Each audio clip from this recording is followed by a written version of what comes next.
we have a box. What do you think's in it? Stay tuned. You're about to find out.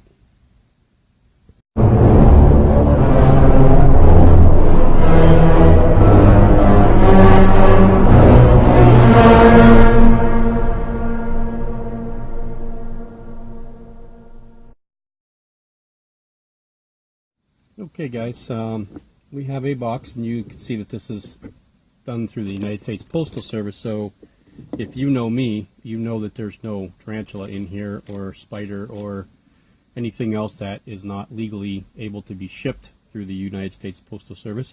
This is actually a gift from a subscriber, which he was kind enough to send these to me.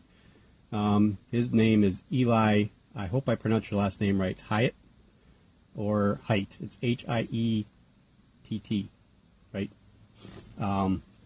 Yeah, he reached out to me and was kind enough to send this to me at his own cost, which is really nice. This means a lot to me, that people would actually want to do that, spend their own money to send stuff to me. But we're going to open it up, and you guys will be able to see what we have in here.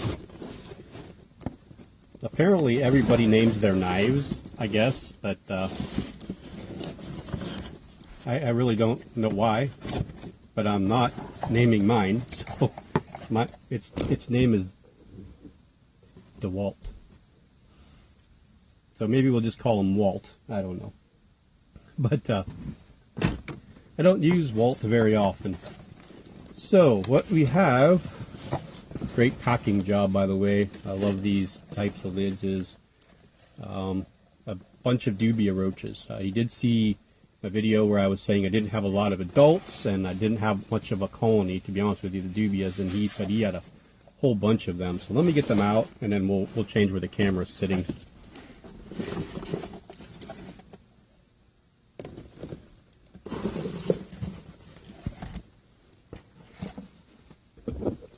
Okay, we'll bring you down here.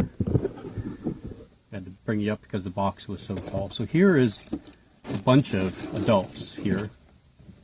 As you can see, he said he thought a lot of the females were gravid. You could already see some babies that are in there. I don't know if those are actually ones that hatched on the wave. I don't think so, but yeah. So we have a bunch of adults in here. He said there was about 50 total roaches, I believe, maybe more. So we have a bunch of these here, and then these younger sub-adults or juveniles. You get down. I'll open them up for you. The sub-adults and juveniles that are in here, and there's quite a few of them in here, and that again, it saves me from having to buy them, which I appreciate immensely, because I was going to buy a couple hundred of them to add to the colony, but with all these adults I think I'm going to be okay, and that'll be cool, because I do like to use the nymphs of these to feed slings. I do like using the red runners too, but the nymphs of these are really nice to feed slings, like especially ones that web.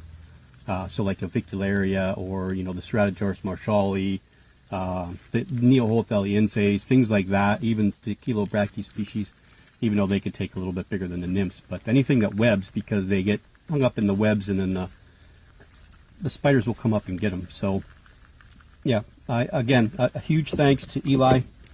It is greatly appreciated, and this will immensely help out with the colony. I have a few other things I want to add to the end of this video, so stay tuned. One's an update, a really good update. I'm really happy with this finally. And the other one is, I'll show you. Okay guys, this is the update that we're going to go over in this video. There'll be another video coming out shortly after this one as well, with the 1,000 subscriber giveaway information, well, at least part of it anyway. I still have some people to contact, but anyway, this is the Davus pannulorus male. He matured yesterday, thank the Lord. I've been waiting months for him to molt, and he finally did. So we're looking at roughly maybe a month out from breeding. Give him some time to harden up, get a meal into him, wait for him to sperm web, and then make sure that the female's cooled, fed, and sprayed. We want to make it rain with her for a few days, 4 or 5 days, 6 days before, and then a handful of days after. Or is it after? No, after. We want to make it rain after. Yeah, after. That's what it is. We want to cool her down, feed her up, breed her. Well, when we start feeding her back up, we increase temperatures back to normal. So she'll be kept in like 62 to 65 degrees, maybe 68 degrees. Then we'll bump her up into the mid 70s, feed her up when he does his sperm web, and then mate, and then we will keep her on the heat, and then we will spray her down for a week, 2 weeks, like every other day or every third day. Make sure that it's nice and damp and wet. But yeah, so that's about it. You could see the tibial hook, really. You could see it right there on the front leg, that little appendage that's hanging down off that leg right there by the joint there. So yeah, mature male, Davus peniloris, the Costa Rican tiger rump. I filmed this video 2 times now because I dropped the camera both times. Well, the phone. And I mean literally, not just it fell off the table and then I couldn't find where the phone went. It wrapped itself up in a bag somehow. I don't even know how this crap happens. But so yeah, again, I want to say thanks to Eli. I'm going to get these dubia roaches put into their bin and get ready to film the next thing, which will show you a little bit about the giveaway for 1,000 subscribers, which we're about 67, 66, somewhere in that area away from hitting. So yeah, so I hope everybody enjoyed this little adventure, and again, thank you, Eli. It was very, very, very nice of you to do. So have a great day, have a great weekend, everybody, and we'll see you soon.